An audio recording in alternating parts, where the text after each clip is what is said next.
I'm Ira Cross, a working actor and model, sharing his insights and the insights of others in the film and photography business, and everything in between.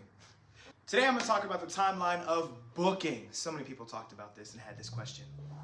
So here are some points that I want to hit on in this process. First off, this is not always this cut and dry. This is just like a basic type of version. There are tons of steps. This stuff is all coming from email correspondence with one of my agents, Doug. Thank you so very much. Appreciate you getting back to me. Again, very cut and dry is what I'm doing, but it is not always cut and dry in this way. Just want to help you understand it. Right? It goes corporation or business, then they hire an AD or an agency. Then they hire a production company. Then they hire a casting director, or they might use internal casting. Then casting or production coordinator contacts your talent agency, whomever they may be, if you have one, and if you decide to go the agency route. Sometimes they look on your agency's website and they might say, ooh, we want that person. We want to book with that person, if that's you. And then they would want auditions from that person, obviously. Sometimes they send detailed specs and tell the agent to send some pictures. Pictures of potential talent that the agent might think is a good fit for whatever the project is. However, every time the agency has the chance, they contact as many people as possible and as makes sense. Then after that, once the agency receives pics or auditions from talent that they've sent these auditions to, then they send everything that they've gathered to casting. Casting narrows things down and then sends smaller amounts of those from that big pool of talent, narrows that down, and they send that to the ad agency. They send everything to casting. Casting narrows that down and sends a smaller amount to production. Then production narrows that down and then they send that group to the ad agency. Then the ad agency narrows that down and then they send who they feel is their other top selects to the corporation or the business or the company. Again, this is speaking in terms of commercial work, not necessarily anything that's a larger film production or project that way. So what might start with 100 auditions, by the time it gets all the way down to corporate, there could only be 10 people for talent left from that original 100 that the corporation would actually see and then decide who they want to bring in callbacks from. Then their select goes to the ad agency. Then the ad agency tells production who they want.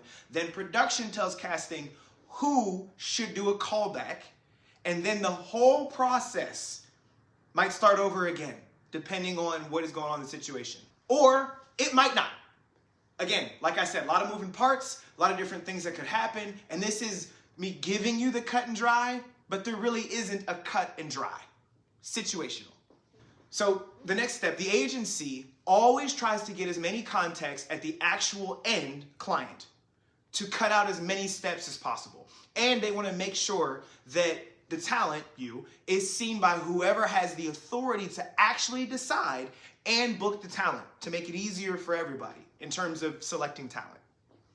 Additionally, even when a client might say that they only want to see men or women or certain ethnicities, your agency is always sending as many of the best actors, models, whatever the talent may be, as possible in case the client changes their mind, which does happen. There were a lot of things that I threw out there at you in this process. Again, like I said, it is not cut and dry.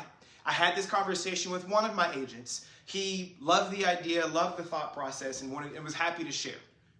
Again, it is not cut and dry, but this is to give you, I guess, more of an advanced understanding beyond the basic level of you audition, you get the part.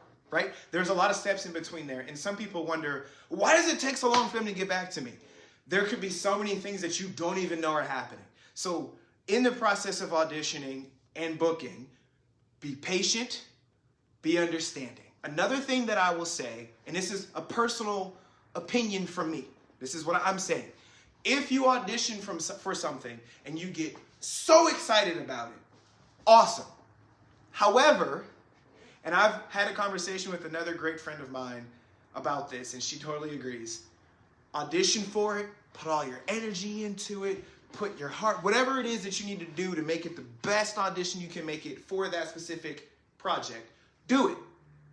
But once it's done, submit it, move on. Submit it, I'm moving my light. Submit it and move on. Because if you audition and you ruminate on it and you think about it, it's gonna eat you up until you hear back from it, or you don't hear back from it. Either way, it's gonna drive you crazy in the whole process. Submit it, feel good about it, move on. So to round off this video, if you have anything to share or ask or challenge me on, comment below. If you have a story you want to share about the casting process, comment below. Make sure you throw that in there. I love when people comment. I love when people share their thoughts. So thank you for those who have been commenting this whole way. I love it. It's beautiful. Oh, and make sure you follow me on other accounts that I have. I have Instagram, I have YouTube, I have TikTok. Go follow those accounts at the Film and Photography Exchange. And thank you so very much for listening. I so appreciate it. It just makes it that much more worth it to put all this content out there when I know that people are listening and watching and truly care about the things that I'm sharing and saying. And I don't know, it's just amazing. I'm gonna keep this journey going now. I'm Ira Cross.